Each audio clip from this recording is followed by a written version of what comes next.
What's up, A to Z Sports Live on a Thursday. Gonna have another good show. Always having good shows. Weekday mornings at 8 Central Time, talking Titans.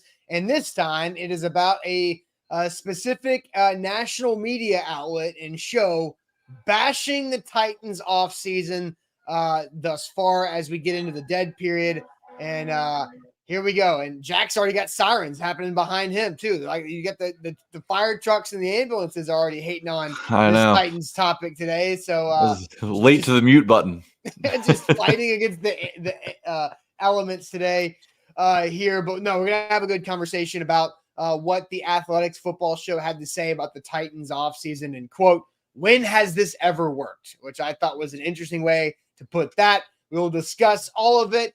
We'll get into why we think, Jack and I think that they're missing a massive part of what the Titans did this offseason.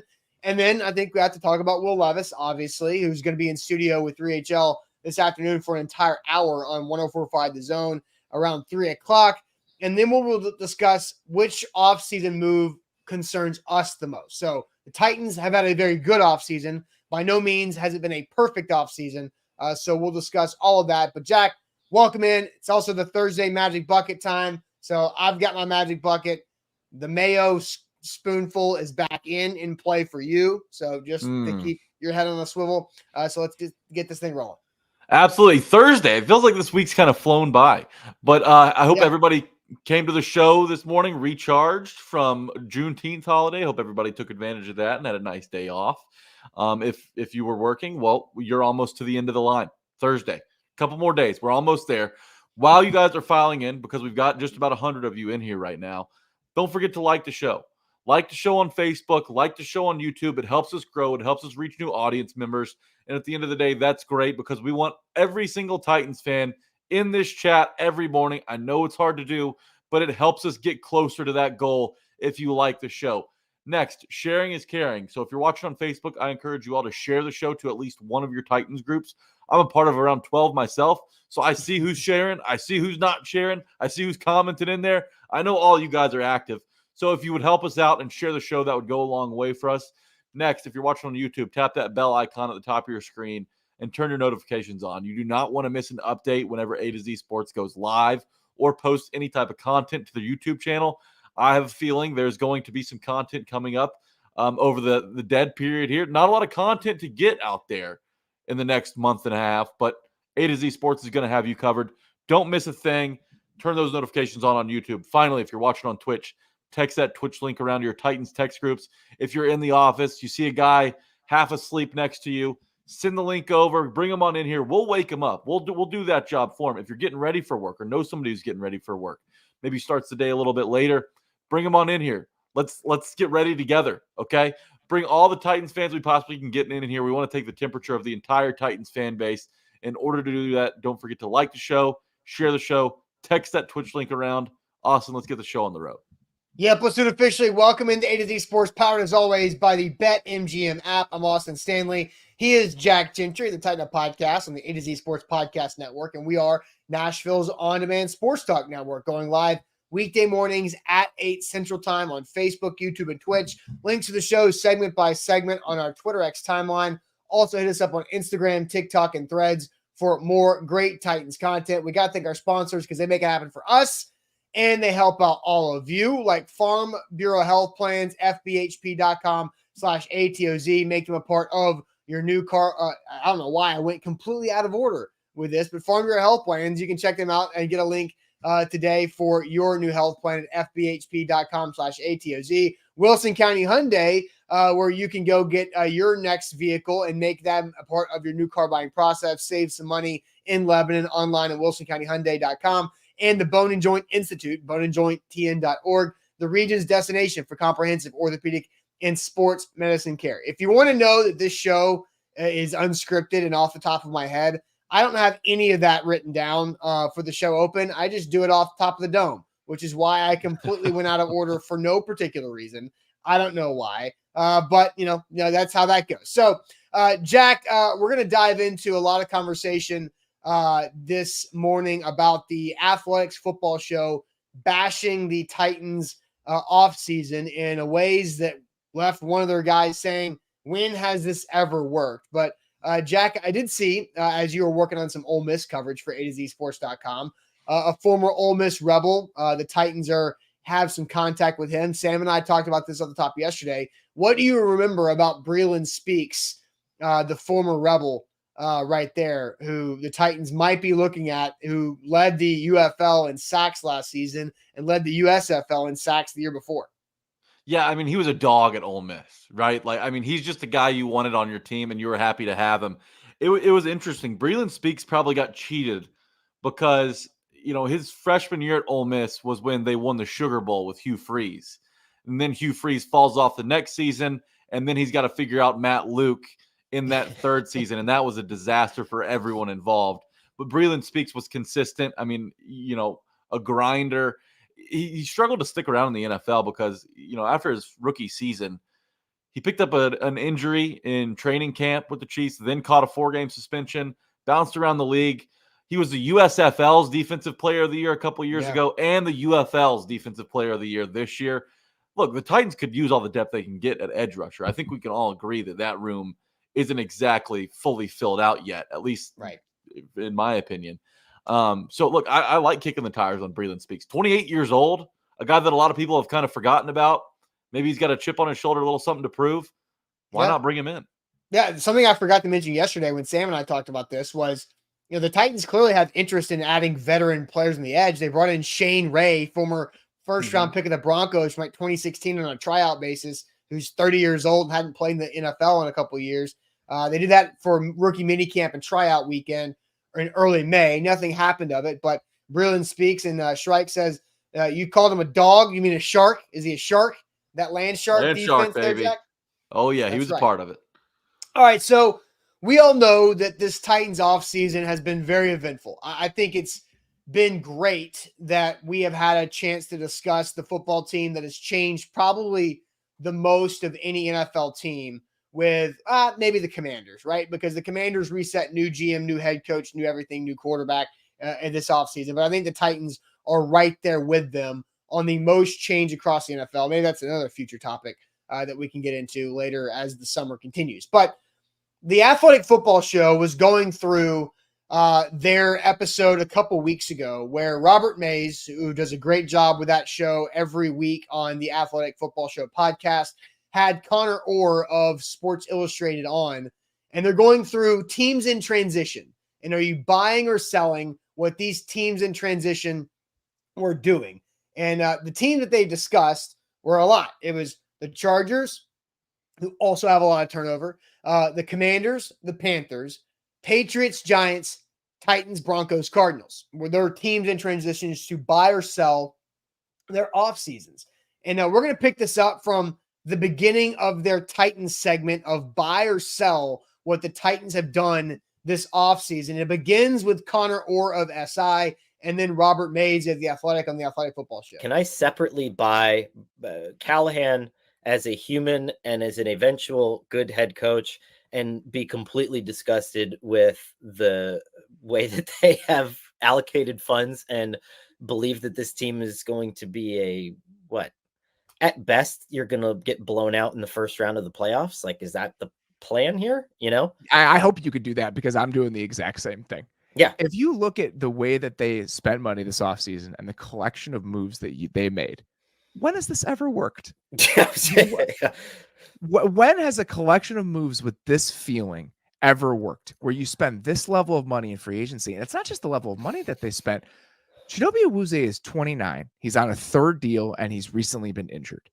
L'Jarius Sneed, they bought at the peak of L'Jarius Sneed. They're the peak of his value, and corners are so volatile historically that buying at the peak, it comes with a lot of drawbacks. And this guy is going to be 29 with huge in year 3 of his deal. He's going to be 29, and there are huge guarantees all the way into year 3 of that deal. Calvin Ridley, again, you won the bidding war for Calvin Ridley. Calvin Ridley is going to be 30.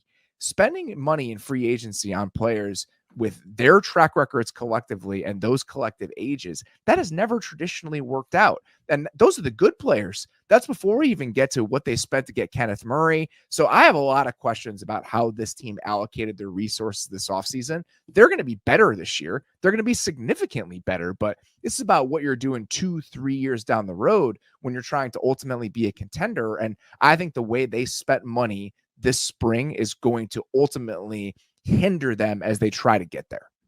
I asked one agent, what would, before free agency, what would represent totally off the rails to you? And the agent said, if Calvin Ridley makes more than $18 million per year, he got 23. And so with a decent chunk guaranteed. I mean, that's a strong contract. A lot of people, they're not happy with MB. Who are these guys? John, I don't know how you say this name, but he says, what does he know about football? Their dads should be pissed they had them from Pistol Ramsey. Devin, Ridley has only played like 4 seasons. Steven, 2 clowns. Katie has another clown with an expletive before that. Maserati, some people shouldn't be allowed to have the internet. Shrike, year 3, they can cut a Woozy and save $9 million on the deal. I think it's a Woozy or Sneed, either one. So I think there's a lot of people that haters are gonna hate. Pistol says that somebody needs to shine their bald head. These dudes are so negative. I mean, there's a lot of Lucas terrible takes. A lot of people, Jonathan, trash, man, and Rhino. Everyone's got a podcast. Look, and I will say, the Athletics Football Show is a very good national podcast. It's one of the better national podcasts for the NFL. Connor Orr has been covering the NFL for a long time from SI. Zach and I used to have him back on our radio show. It's going on 8 to 10 years ago. And Robert Mays is one of the more respected, national media members in the NFL, and just sat down with Brian Callahan just after the draft about a month ago. So, Jack, a lot there. People are pissed. What is your reaction on what we just heard from Connor Orr and Robert Mays? They clearly like Brian Callahan as a head coach, but not a big fan of spending money on Sneed, Awuzie, and Calvin Ridley. Yeah, it's a little confusing because they say they really like Callahan. They don't like how the Titans allocated their money, but they also said the Titans will be significantly improved this season. Yeah. Look, you bring in veterans on a team that's got a really young core. I think it's a nice match of kind of experience in that locker room. I think that their beef is more so the positions the Titans spent money on. They brought in age and everything, but not a lot of teams are going out and paying 2 cornerbacks top 15 money at that position. Not a lot of teams are going out and making a splash signing, making Lloyd Cushenberry one of the highest paid centers in NFL history. And these, center, cornerback, none of these are the glamorous positions. Calvin Ridley's deal has been picked apart ever since he signed that, but all it's done is look better and better as new wide receivers have signed new contracts. Calvin Ridley right now is the 14th highest paid wide receiver, but there's still a couple more deals that will get done this offseason and even more that will get done next offseason as some of these younger guys end up getting paid. I totally disagree with them. I think the Titans made smart moves this offseason, and the point that they're going to be kind of handcuffed in 2 to 3 years. That's where it goes off the rails for me, because it feels like these guys did enough research to know that the Titans have outs on every single one of these guys mentioned after the 2025 season. Shrike mentioned it. Awuzi's got an out after the 2025 season where the Titans can save $12 million in cap space. Okay. L'Jarius Sneed, say it doesn't work out the next 2 seasons. The Titans have an out where they can save $9 million in cap space heading into the 2026 season. Calvin Ridley, the Titans have an out where they can save $13 million in cap space if things don't work out after the 2025 season. So the fact that the Titans are in between a rock and a hard place 2-3 years down the road is just not true. It isn't true. You're absolutely right. And they're also completely missing the point when it comes to what this Titans offseason represents. So I'm going to go deeper to that. I did see some really good comments from a lot of you guys. By the way, King VC locking in and like the show. Hit that like button because I'm about to go in on where they were wrong, where they missed the point on the Titans offseason that we just heard. So I'm going to get to that here in just a moment. But first, the Bone and Joint Institute is where you should turn for all of your injury needs. boneandjointtn.org, the region's destination for comprehensive orthopedic and sports medicine care. Whenever an injury happens in life, you have to know where you should turn and who you can trust, because the Bone and Joint Institute is that place to go for any type of injury that happens in life. Maybe your son or daughter gets hurt playing youth sports. You never want that to happen, but injuries happen in sports and injuries happen in life. And if you have somebody that you know you can trust, that just makes things a lot easier. Just like with me, I tore my ACL 15 years ago, and I got it fixed by my guy, Dr. Scott Arthur at the Bone and Joint Institute. And then now I've got some tendonitis that I'm working through, and they're helping me work through that. I'll be there again for some physical therapy on Friday afternoon. So you can get that same type of care with all the resources and the experts. Book an appointment online in Franklin and across Williamson County, boneandjointtn.org. BetMGM.com. Sign up new users with our bonus code A to Z Sports. You'll get up to $1,500 back in bonus bets if your first bet misses. We got Stanley Cup Game 6 tonight. The Edmonton Oilers have roared back after going down 0-3. 3-2 games in Edmonton tonight. So if you have a feeling about that one and you don't have BetMGM already downloaded on your phone, go ahead and do that. Use bonus code A to Z Sports. Get up to $1,500 back in bonus bets if your first bet misses.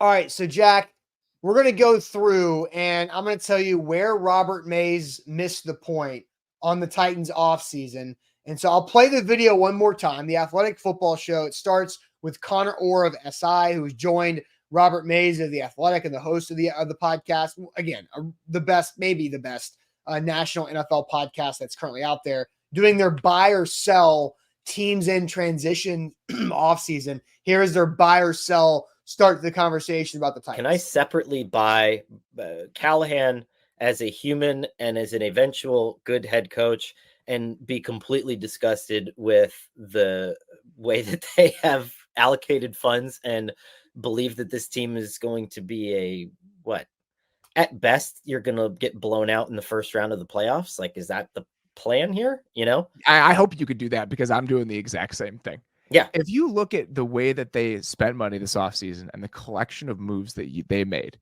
when has this ever worked? When has a collection of moves with this feeling ever worked, where you spend this level of money in free agency? And it's not just the level of money that they spent.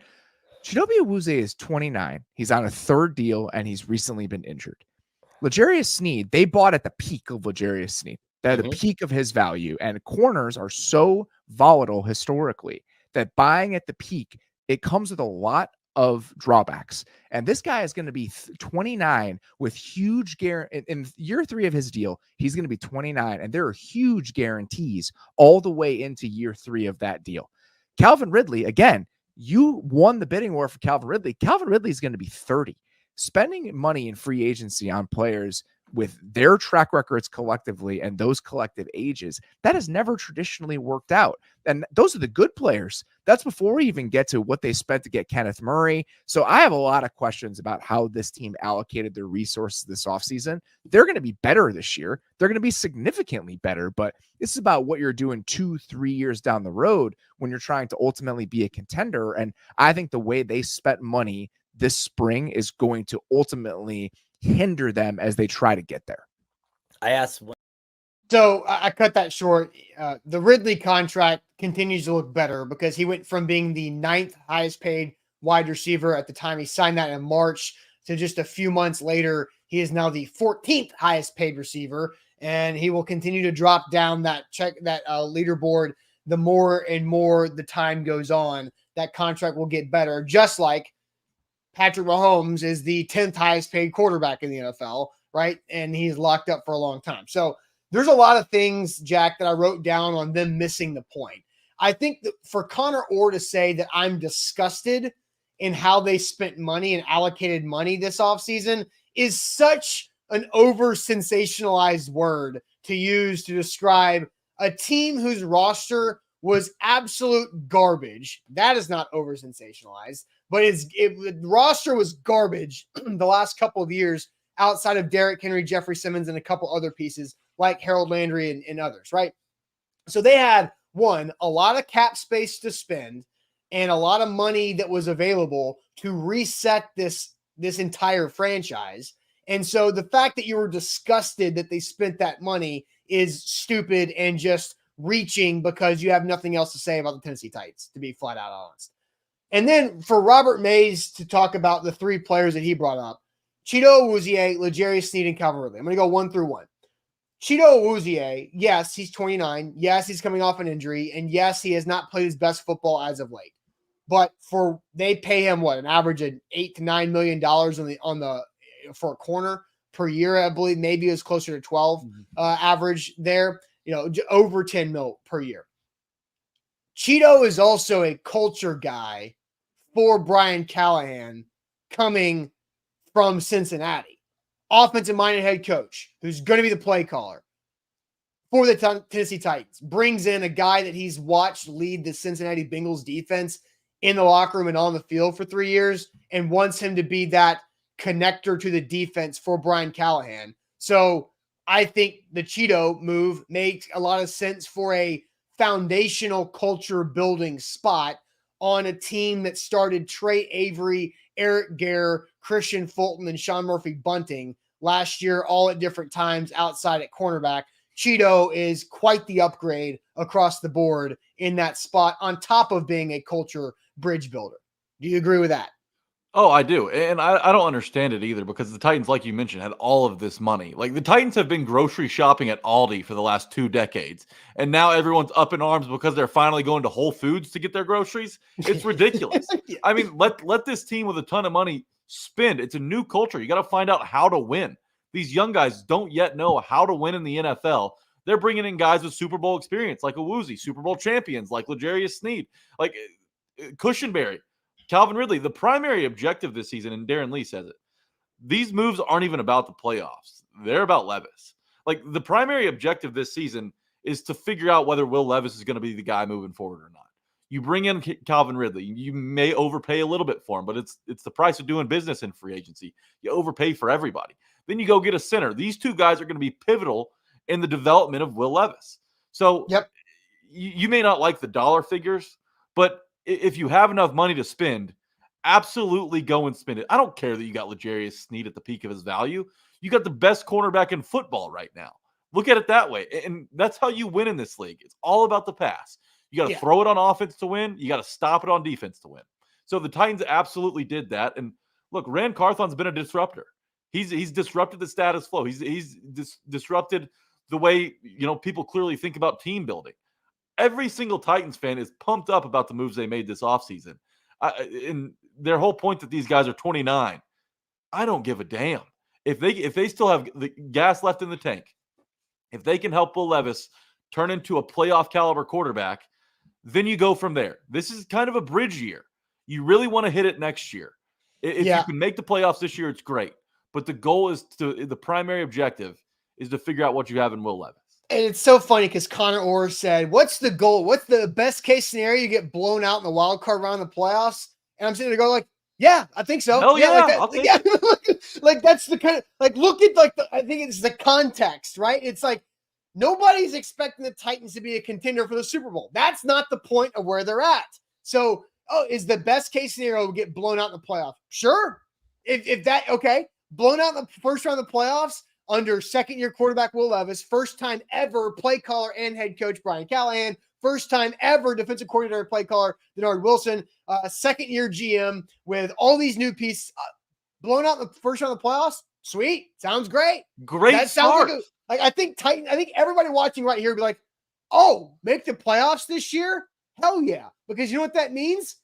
Building and stacking that on top of next season when you're actually can be a contender in year 2 of the system. And then like the Robert Mays thing of saying like they're going to be significantly improved. That's the point too, right? They were absolute dog crap in a lot of different areas. Jack, how many sacks did the left tackle position alone give up last season? I know you had this on the top of your head.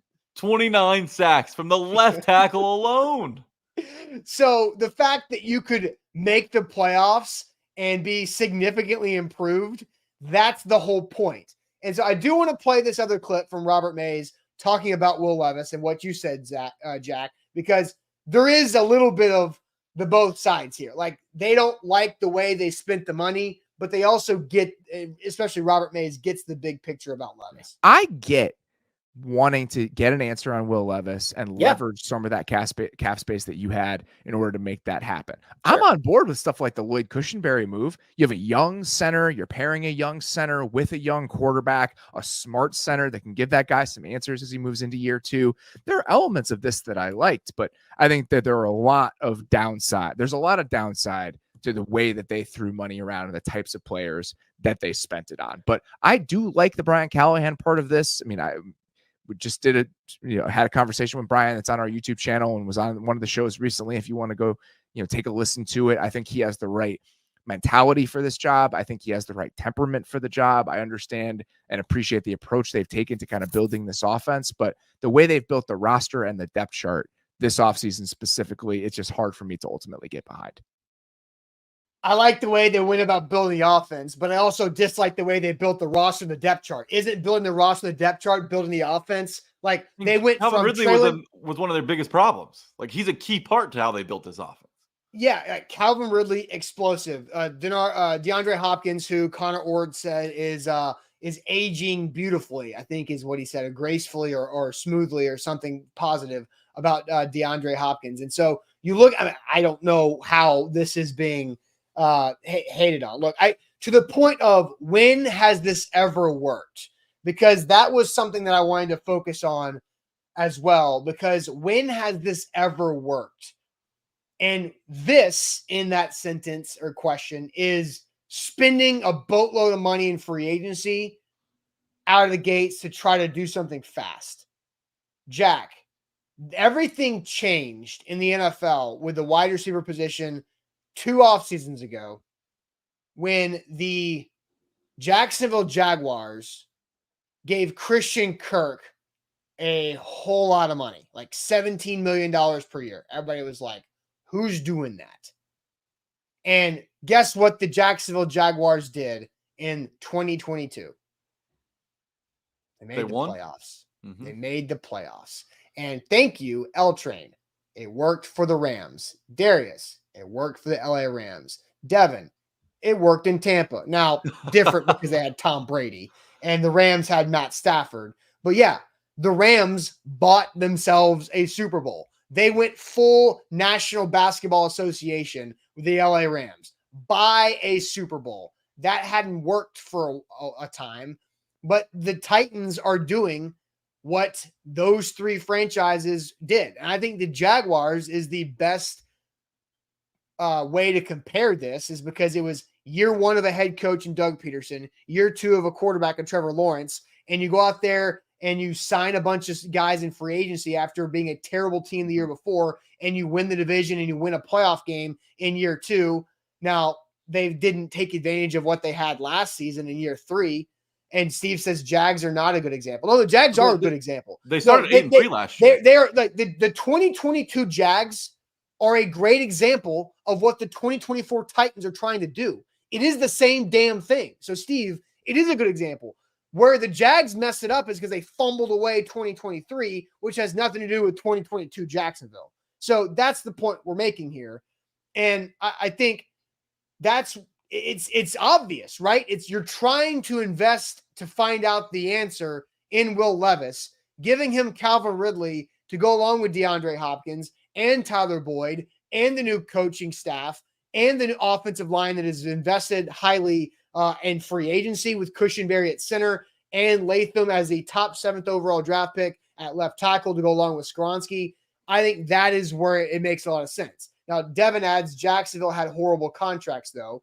Maybe. And I don't know if they've been able to get out of those things, because contract structure has also matured over the last couple of off seasons as well. And the Titans are playing that game here. So that's my take on where they missed the point, is the overall context of what the goal is.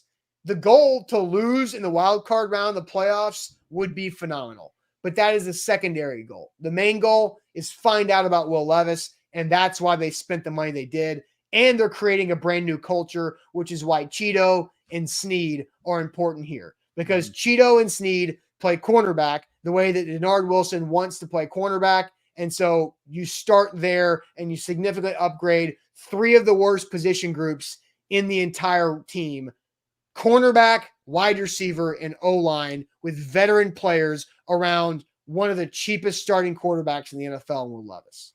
And it's so funny, too. Whenever these national media people want to bash the Titans for some of the contracts they've handed out, they never mention what they've got DeAndre Hopkins for, right? That's always glossed over. So when you have a guy like D-Hop who can go for 1,000 yards and only costs, like $12 million a year, then you're able to go spend a little bit more. And guys, good players cost a lot of money in this league. That's how it works. You got to spend money to make money in this league, man.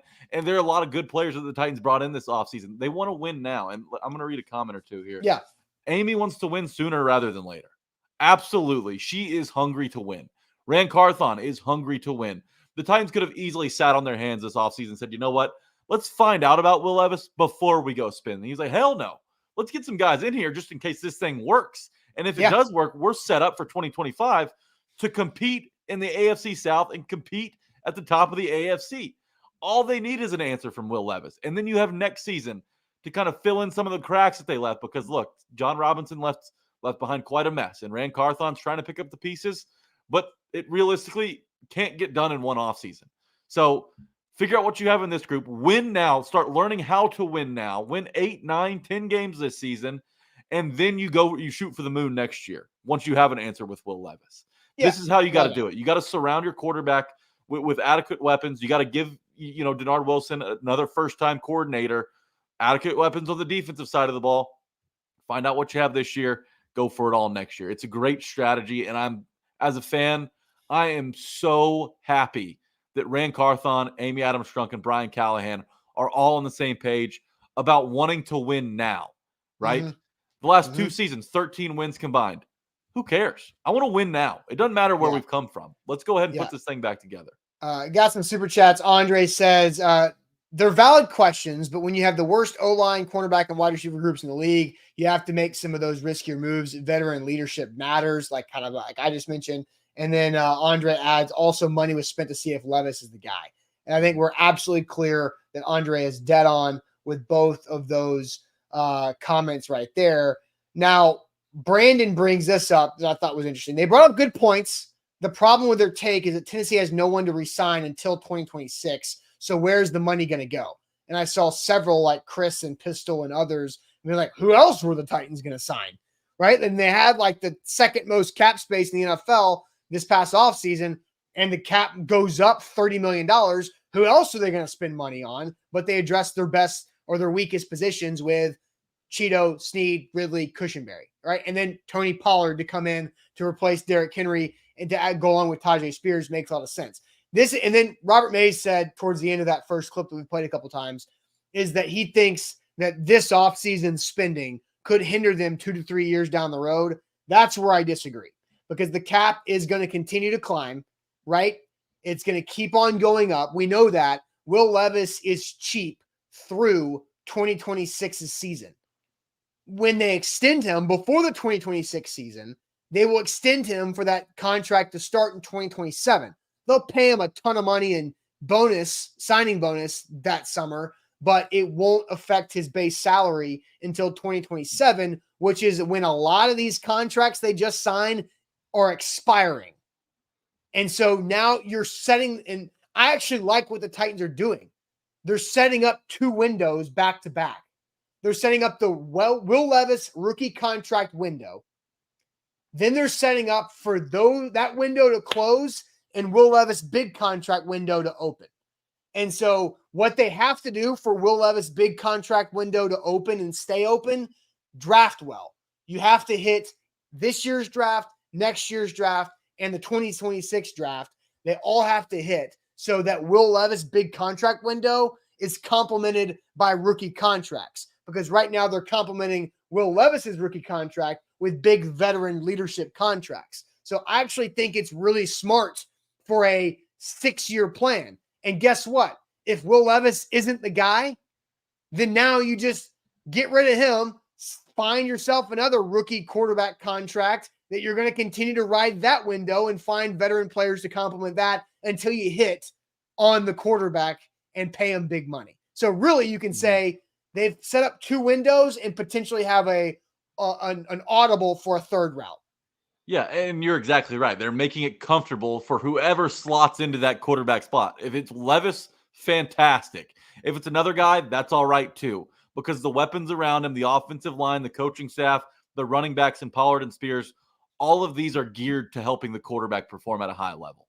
So if Levis can't do it, that's all right. Draft a quarterback in the first round, start over. You get cheap at quarterback again, and you've got plenty of weapons to help him out and help him grow and potentially, jump through that window and make some noise in the playoffs down the road. So I like it.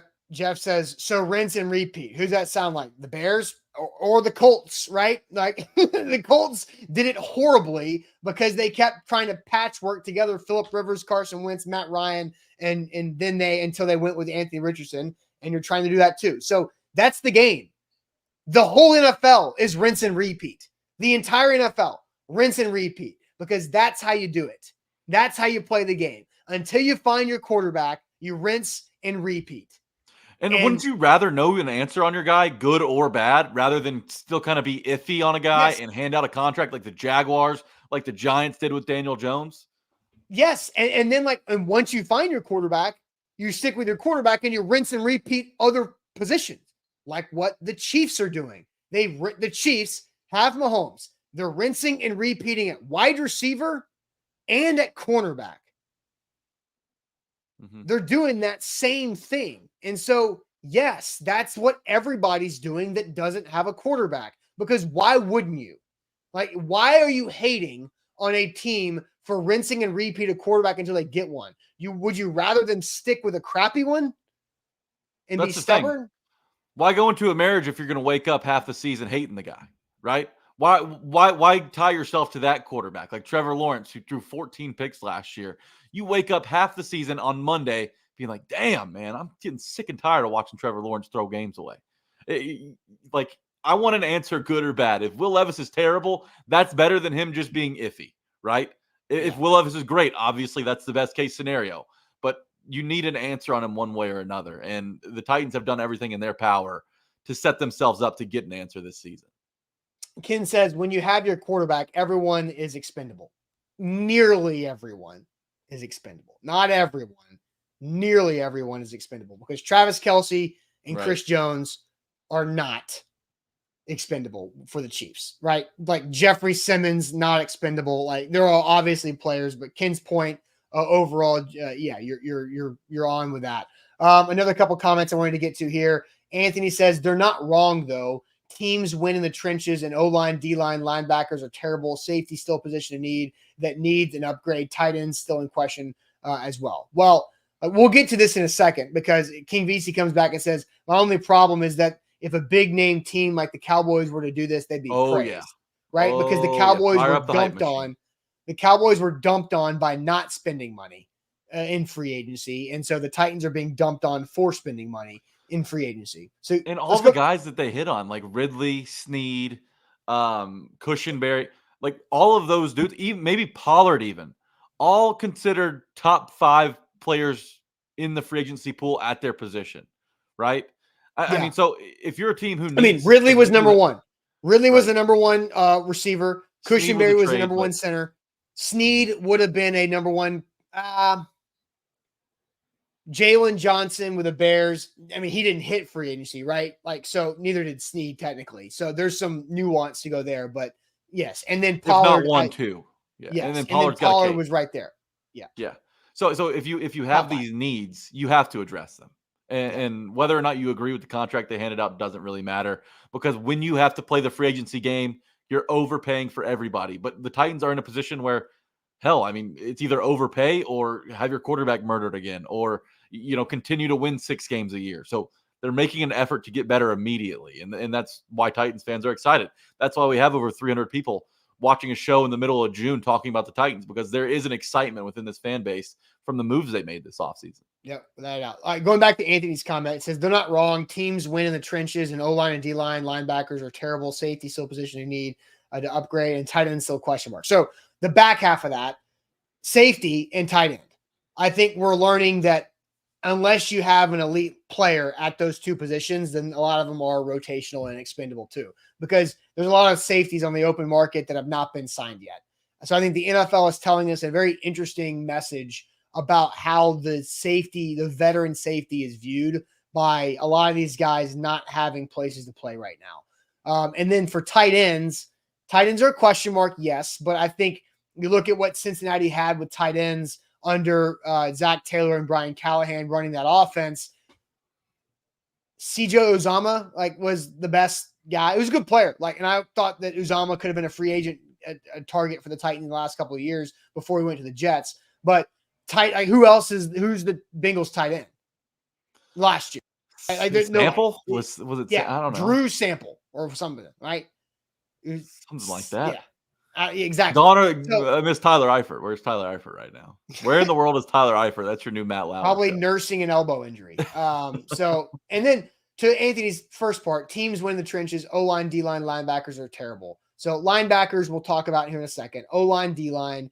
You've got Jeff. You've got Cushenberry to anchor those units, and you're investing in draft capital because that's the right way to build the offensive line. So let's continue to build this show, Jack, and ask everybody here. Because the Titans offseason has been very good. I think all of us watching, maybe minus Big Ten Jeff Rubel, think the Titans have had a very good, successful offseason. Jeff might agree that the Titans have had a successful offseason. Even if Robert Mays and Connor Orr disagree and think it was disgusting in how they spent money and that it's going to hinder them multiple years down the road. They have not had a perfect offseason. It's been very good, successful, but not perfect. So let's ask everybody here, which Titans offseason move is concerning you the most? So look, here's Jeff. I said they were good signings. So Jeff is on this side of things, even as a Colts fan who lives in Orlando, who also roots for Ohio State watching the show. It's the right side of history, Jeff. There you go. So what Titans offseason move concerns you most? Because it hasn't been perfect. So we'll get to that here in a second. I've got one that I agree completely with Robert Mays on. But first, Farm Bureau Health Plans is a great move you should make this offseason, as you and your family would probably love to figure out where you should save money in your budget, right? You're always looking at that P&L for your personal budget, right? Oh, God, how can I shave some money and do more fun things or create some more freedom and financial flexibility? Well, getting better health coverage for a lower rate is a great way to do some of that. Farm Bureau Health Plans has been serving Tennesseans for over 77 years, and it can do that exact thing for you. Recently, with my parents, their situation has changed a little bit with their health coverage, and they were on the market looking for a new one. And they talked to Farm Bureau Health Plans, and Farm Bureau Health Plans got really creative with how to save my parents a ton of money every month to continue to have that financial flexibility as they get deeper into their next stage of life. Now that they are empty nesters, my brother and I out of the house, both married off, they can do whatever the hell they want to do. Now they got more money to do that because Farm Bureau Health Plans is helping them save that money. FBHP.com/ATOZ is where you should turn for your health coverage savings. FBHP.com/ATOZ. BetMGM.com new users sign up with BetMGM and use our bonus code A to Z Sports, and you'll get up to $1,500 back in bonus bets if your first bet misses. Tons of baseball going on right now. Tennessee and A&M squaring off in the College World Series. Let's go. Those odds are out right now over at BetMGM. Parlay selection features boosted odds specials, live betting selection. It's all so easy to navigate at BetMGM. Download the app and use our bonus code A to Z Sports. Get up to $1,500 back in bonus bets if your first bet misses. Visit BetMGM.com for terms and conditions. 21 or older. Tennessee only new customer offer. All promotions, subject to qualification, eligible requirements, and first online real money wager. Only rewards issued in knowledgeable bonus bets that expire in 7 days. And for a problem gambling support, call Tennessee Redline at 800-889-9789. Jack, how about them Vols, right? You feel me on that? They're hot. I'll tell you what, they got a nice matchup too, because A&M, they're hanging on by a thread with all the injuries they've got going on. That's right. That's right. Vols Saturday versus the Aggies for a national championship on the line. Okay, back to the topic at hand as Devin gives us 4 orange emojis. All they need is 2 orange emojis to get a national title. Okay, so which Titans offseason move concerns you the most? So, Jack, I'll let you go to the chat. The chat, this is the first question we've asked the chat deep into the show, but you guys have been very, very active based off of the Athletic Football Show clip that we've played. Jack, what's a chat saying about the most concerning move so far? I want your take on this quickly. The lack of safety, that's not a move. So I don't think that should qualify. I think it counts. I think the lack of not making a move is technically a move. It's a decision, right? It's a decision to not do something, which is still a decision. So I think that counts. All right, lack of safety from Bork. No safety or defensive end help from Just Smash. Pollard, because he likes Spears better. Kenneth Murray, L'Jarius Sneed, the knee concerns. The lack of Justin Simmons. Tavondre Sweat, drafting him in the second round. What's been up with Tavondre Sweat? Kenneth Murray. The 2 corners, injuries could literally derail everything. You can say that about just about every position. But let's pause there because Sneed has not practiced in May or June outside of a walkthrough because he has a knee thing that must be managed. And that's on the record from Brian Callahan that they're managing it. Sneed says it's fine. And the Chiefs had to manage it the last couple of years, but it did not stop him from being one of the best corners in the NFL. Cheeto is 2 years now removed from an ACL. Mm-hmm. So that's typically when That's when the player comes back stronger. Which Harold Landry's now 2 full years off the ACL too. So I think, and he took a big jump late last year. So, I mean, that is true. Like the 2 cornerbacks have injury issues with knees, and that could derail things because after that, now you have to really shuffle the cards around to figure out how you're going to play aggressive corner with lesser players. Mm-hmm. Jonathan says it's Murray and the Joseph Day moves, both kind of low budget moves. I'm surprised that Murray's getting so many answers here. None. Pollard, most concerning move, not re-signing Danico Autry, letting him walk to a rival. Sweat, Murray, safety. We need a safety. Kenneth Murray, a middle linebacker, could have been addressed better. First great move, firing Vrabel. Okay. Not getting a linebacker. Well, they've got Cedric Gray. They've got Kenneth Murray, and hopefully Jack Gibbons takes a step. I mean, Austin, you said it. I was laughing at the firing Vrabel comment because I feel like that's been a long time. Oh, first great move, fired Vrabel. Oh, I was thinking it was the opposite. I thought somebody was concerned about firing Vrabel. I was like, my goodness.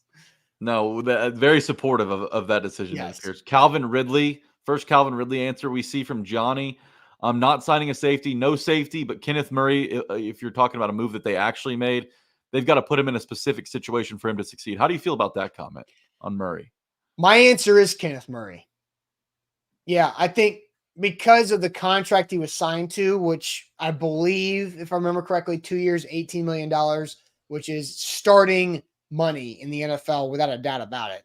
And most of the things about Kenneth Murray that have been said by coaches are let him play free, right? Like he's a freak athlete. Let him play free. And it just feels like it's been beaten over the head of everybody of like, he just needs to not think, go out there and play. And I'm like, that doesn't sound great, right? Like I get that. Yes, any player or any person who is in an overthinking situation typically doesn't perform as well as they could. That is across the board for every human being. But the fact of how it's been discussed with Kenneth Murray, his lack of production in the NFL, Pistol says, how has he been in practice? I haven't seen him much because he is also dealing with one of those things. He's been out there, but he hasn't physically done much. And not a lot of inside linebackers do a lot of stuff in practice at this point anyway. But he has been a management type guy from some type of rehab standpoint. So Kenneth Murray is my biggest concern. I also think the interesting aspect of this is he is probably the worst player. Here, let me bring up a graphic. Jack, you remember this graphic that we showed about the new guys, the new starters? Yeah. Okay, so excluding the rookies, right? Excluding rookies. So you take out Latham and Sweat in the center of that graphic. Kenneth Murray is probably the least accomplished NFL player of the veterans signed in that big wave of free agency. Like Sadiq Charles, Kenneth Murray's done more than Sadiq Charles, right? But Charles is not on this list. So of Sneed, Ridley, Boyd, Pollard, Cushenberry, Awuzie, and Sebastian Joseph Day, Kenneth Murray, wearing that Chargers 9, is the least accomplished guy that they have brought in to be a day one starter. Yeah, well, I mean, you get Sebastian Joseph Day. I don't know that you could call him a day one starter here. I think Sebastian Joseph Day is going to be a day one starter. You think so? Okay. Yes. Well, because I bring this up because we're seeing offseason. This isn't the first comment, by the way, letting Autry go. So let's correct definitely this. A concerning move. Let's correct this. Letting Autry go is not what happened. That is not what happened. And somebody else earlier, you read a comment that said, let Autry walk. Mm-hmm. Danique Autry was not allowed to walk or let go. Danique Autry made a decision that the Texans offer was better than the Titans offer. So the Titans wanted, based on context clues, it has not been verbally confirmed by Rand Carthon, but Rand Carthon said he was mad that they missed on a couple players they really wanted. And everything connects back to that being Danico Autry and Azeez Al-Shire. And once those two guys went to the Texans and back-to-back, that's when they said, well, let's flip that money and go get Calvin Ridley. And so, in my opinion, Calvin Ridley is more of a beneficial addition than the potential return of both Autry and Azeez. As good as Danico Autry is, at 33 years old, he is not as impactful as Calvin Ridley should be. I hear you. And for everybody who's worried about the pass rush, I encourage you to look at it this way. The cornerbacks they brought in are going to give time to that pass rush. And look, Awuzie and L'Jarius Sneed play the same type of physical ball at the line of scrimmage where they're going to jam guys. And that pass rush is going to be able to get there a little bit quicker because these receivers don't have time to run their routes down the field. That's not my answer. And I do think that when you're talking about making moves now, filling in the cracks later, maybe next year, linebacker is probably one of the first positions that comes to mind because you're not married to Kenneth Walker. You're obviously not married to Jack Gibbons. If you can get something out of Cedric Gray, that's great. But I think that's a position they'll look to really shore up next offseason. Eldon here. Tie between the right side of the offensive line and no edge rushers. I am shocked that nobody said the right tackle spot.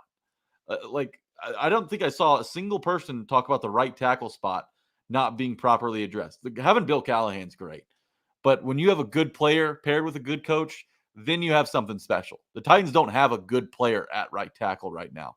Do I trust Bill Callahan's evaluations?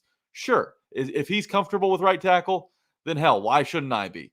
But I just don't know that there's an option on the roster right now that I'm confident in at the right tackle spot. So, and MB says, Jack, there wasn't a whole lot to pick from. And he's right. That's where I was going to go. Like there was no right tackle that was viable to spend on. Mm-hmm.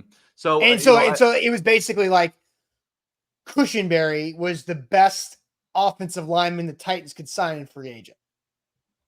And so I think, you've got NPF, Jalen Duncan, and a couple other guys that are younger bodies that you could maybe deal with this year as you address other things that were easier to fill out of the gates. Okay. Look, it's fine. Am I still allowed to be dissatisfied with the state of the right tackle position? Yes. And look, Rome wasn't built in a day. Another position where the neither was an offensive line next offseason. Yeah, exactly right. So that's my most concerning non-move. Okay. But I think when you're talking about the guys the Titans brought in, the most concerning move to me could also be the most exciting move, right? I think that there's a lot of risk involved. And that's obviously with L'Jarius Sneed. You go out and you pay a guy with some of the knee troubles he's had, and I get it, hadn't missed a ton of games the last 3 seasons. I think he's played in just about every one besides one. But, when you pay a guy that much money, you hand out a contract like they did, 4 years, $70.5 million, $24 million cap hit next offseason. Like, it's a cheap deal now, but it gets really expensive. And then you got $21 million cap hits in 2026 and 2027. Will he hold up? The cornerback's a tough position. When you're at the top of your game, it's very rare you see a guy like Jalen Ramsey or Darrelle Revis stretch out the prime of his career 3-4 years long, right? They're usually quick flashes, and then they kind of go back down. So I'm hoping that L'Jarius Sneed kind of bucks that trend, and I think that he will because of the type of player he's shown he can be, and he's still pretty young, right? But I just think that the most concerning move, like the biggest, like if this move doesn't work, the Titans are in big trouble. That's L'Jarius Sneed to me. There's a lot of boom potential there, but if he doesn't pan out, I mean, that's a massive bust, and that's a contract you're going to have to eat down the road. But they do have that out after the 2025 season. Yeah. I just think the most concerning move is the riskiest move, and there wasn't a riskier move this offseason than bringing in L'Jarius Sneed. I guess, yes, I would also agree that is the riskiest move the Titans made. Maybe along with T'Vondre Sweat as the 38th overall pick. For sure. I think those two moves, yeah, for sure the riskiest. Because the money attached to Sneed, you gave up a future third-round pick to even negotiate the contract. And so I get you on that. I can buy that riskiest move. And I like Sneed. If Sneed doesn't work, this whole thing's kind of shot, right? Yeah, if Sneed doesn't work, it really sucks. It really hurts some of that. And so that's, I think, where Robert Mays was talking about, is that the cornerback position as a whole is a tough one to predict year over year. But I think when you look at what the Titans have had and how Sneed plays, how Cheeto plays, and the fact that Cheeto is a foundational piece for culture coming with Brian Callahan from Cincinnati is a big deal there. Lim Super Chat says, has to be Kenneth Murray with no D-line depth. The linebackers will be vital. I don't know if the inside linebacker position is going to be vital for the Titans. I think clearly their priority positions are up front inside on the D-line, and then also on the back end to build back end first, but have Jeffrey Simmons as a strong anchor in the middle. So again, my answer was Kenneth Murray. So I agree with Lim on that point, but I don't think inside linebacker will really ever be vital. I think it's just that is the most rinse and repeat position in the NFL right now, is inside linebacker. The middle linebacker is the running back of the defense. Undervalued dudes. If you have a good one, that's great. You set yourself apart with that. But you can win without a good running back. And how many teams have won a Super Bowl without a good running back? A handful lately. So look, middle linebacker, sure, it's nice to have a veteran in there like a Fred Warner or somebody, but those guys don't grow on trees. If you're going to be deficient in one area on the defensive side of the ball, inside linebacker is probably the position that would hurt you the least. Yeah. And then I saw Jay, I'm trying to scroll back up to Jay's comment. Jay said that he wasn't sold on he said the Pollard money for him as a head scratcher. He wasn't sold on the Tony Pollard move as being necessary. But that's where I think Jay is a victim, and I say victim because it's not Jay's fault, a victim of NFL agents spreading contract figures. Because when it came out, it was Tony Pollard, 3 years, $24 million, $8 per year. And you're like, oh my God, that's a ton for Tony Pollard. That's like almost what Derrick Henry got. But that's not what Tony Pollard actually got. Tony Pollard got a 3-year for 21.7. So it's less money initially, but his base salary is 1.5 this year, 5.9 next year, and 6.7 in the final year. So it's really not that much. He got a $6 million signing bonus, which is where the majority of his cash is coming from. And he's only guaranteed $10.5 million. And over half of that guarantee is the signing bonus. So it's really not that big of a deal for Tony Pollard money, as it was initially promoted by his agent, obviously. And another example of Rand Carthon setting the Titans up to make big decisions in 2 years. Like Ridley, like Sneed, like Awuzie, Pollard also has an out after the 2025 season where the Titans can save over $7 million. So he's a $4 million cap hit this year. I think every Titans fan would sign up for that. 8.5 next year. And I think a lot of the Titans fans that are, not upset, but not as high on the Tony Pollard move as maybe some people are, like myself, is because they like Spears better. They think Spears has kind of the same skill set. I get it. They both can do some of the same things. That's why they brought Pollard in. Exactly. That's what Callahan prefers. But at the same time, you're talking about a running back. I mean, let's turn back the page to last year at this time. Everyone was concerned because of the knee issues Spears had. Now we're comfortable throwing him into a 3-down role, a bell cow role. I don't think that's how you get the best out of Tajay Spears.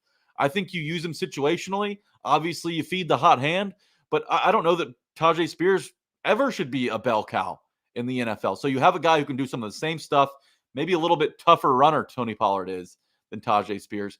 So I think they complement each other well. I don't think it's an Tony Pollard or Tajay Spears situation. I think having them both maximizes both of their potential. Yeah, Curtis says Pollard is redundant of Spears. No, that's the point though. Like we have to change our mindset for Titans running backs. Derrick Henry was so predictable because he was so different than every other running back. The fact that you have two running backs who are basically Spider-Man meme means that that's not predictable. Like you put fresh legs out there with Tajay, fresh legs out there with Tony. They do the same stuff. That's the point. Like the point is to be redundant. That's a positive in this spot. And if you're upset about that, and if you're upset that Tajay Spears isn't going to get the same amount of touches, think of it this way: if you do believe that it's a redundant signing, how about a Tajay Spears that never gets tired during games? That's essentially what you have if you think they're the same player, right? Because you're going to be rotating them in and out. So neither one of those guys is going to get tired. What's the video game setting where you can like turn down fatigue on like Madden? Yeah, it's like you turn down fatigue on one player and you just have them go out there and go. Like, right? You don't have to worry. They're fresh, the full 60, man. I mean, I think it's a great problem to have. It's not a problem. All right, let's we got to wrap this thing up. This has been a great show. I love this conversation. It's been fire. So all right, Jack, it is now time to ruin it all because we get the magic bucket coming up. So let's hit it.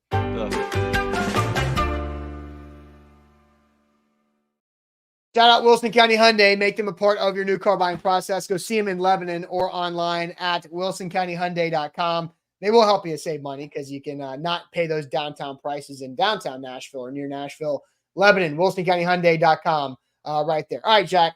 Me first because I went second last week, I believe. All right. So you got a bucket, microphone. No mayo, no mayo, no mayo, no mayo, no mayo. Me, so. All right. Oh, this is you. Yeah. You think you did this last week, right? Favorite color and why? That's right. Blue, baby. So my favorite color is also blue. Like I feel like that's just probably the generic answer for just about every male in the United States. I just think, but I'm going to go different. I'm going to say sneaky. My sneaky favorite color is green. Mm-hmm. Because another good one. I look good in green, guys. Like that, my eyes, I have weird eyes. My eyes are technically gray. And so it depends. If I'm wearing blue, my eyes look more blue. But when I'm wearing green, my eyes look great. Like really? Yes. My eyes have a little bit of a chameleon effect. So when I'm wearing a green shirt, like my eyes are bam popping nice and green. So I'm gonna go because blue is my favorite color. So let's just say that. But just to switch it up a little bit to do what the Magic Bucket's kind of made for and to give us more content. Green. I'm gonna go with green. Green is a growing sneaky favorite color to wear. All right, so Titans fans, if you ever spot Austin in public wearing green and you're with your significant other, it's best to just turn around. Yeah, turn the other way. He's too good looking. Too good looking. Joshua, don't do that, please. I do not want a Celtics shirt. So, don't do this. Do not send me. I don't want a Celtics shirt. I don't care about the Celtics. I didn't watch a second of that NBA Finals. Yeah, sadly, you didn't miss much. And people are bringing up the Eagles because I'm a closet Eagles fan because of my wife's family. I actually don't really like the Eagles like current green. The throwback Kelly green is way better. But the current, what would you even call that? It's not teal. It's like a forest green. Yeah, I'm not a big forest green person. So, all right, this is yours, Jack. You've already done this because you posted your favorite meal recipe to cook and talked about that. So try Marry Me Chicken. I hope you guys have tried that, by the way. It'll get you some points. If it works? Oh, it works. It works like a charm. This is good. I don't think you've done this one. What is one habit you wish you could break tomorrow? One habit. I've done this. This is a good one. Kind of in my bad habit breaking era right now. That's a good thing, though. I like know. that. I know. One bad habit. Bad habit. Okay. All right. Yeah. I think phone time, right? When you're bored, or when I'm going to sleep, especially, how do I stay off the phone? Yeah. I get in bed. I'm not as tired as I want to be. You go to the phone. You go to TikTok. You go to Instagram Reels. You go to Twitter. See what's going on. I do that too much before bed. So that would probably be the number one habit that I want to break. And I'm trying to break it, Austin. We talked about the sleep hygiene stuff either last week or the week before. But that's definitely a bad habit I'm trying to break. I like that. Because I struggle with that too. You're watching something on like a streaming service and you get that like 60-second commercial spot and then immediately reach for the phone, pull something up, and like just if I could, that's a good one to break right there. We're brainwashed, you know? Yeah. Social media TV is brainwashed all of us. Yeah, let me clear something up. Devin says Austin shows out on St. Patty's Day. No, like I don't like St. Patty's green is not like the green I'm talking about. Like that's like too like punch in the face green, you know?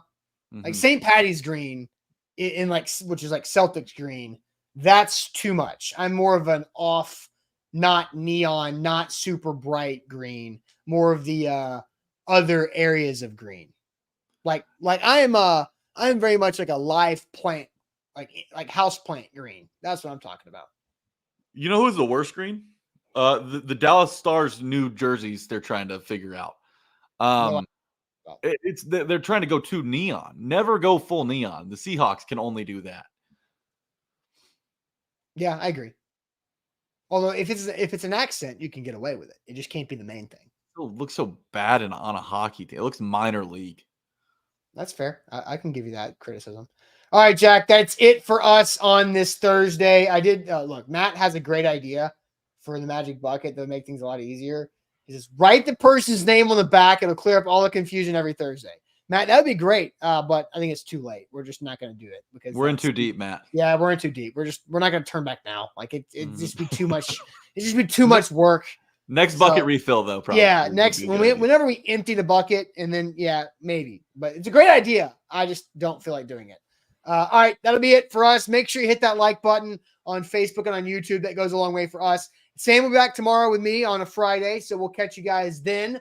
I hope you have a great rest of your Thursday. Appreciate it as always. Tighten up pod out now.